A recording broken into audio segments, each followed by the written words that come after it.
ఏం చేస్తావు కార్ని? ఏంటి ఎక్కిడి?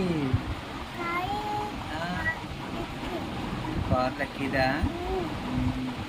డాడీని ఏమైనా చూపుతావు నువ్వు? కొనుక్కున్నావా? డాడీని ఏమైనా చూపుతావు నువ్వు? అమ్మ కాదు, డాడీని. డాడీ అంటావా రాజేష్ అంటావా? డాడీ అంటావా? మరి ఇప్పుడు రాజేష్ కారు ఇప్పుడు అన్నావు, కింద ఉన్న కారు లేదు అన్నావు నువ్వు. అనలేదు అన్నావు నువ్వు. చైనా భాష వీడు. నర్మి mummy daddy mummy daddy mummy mummy hi అయిపోతో అయిపోతో అయిపోతో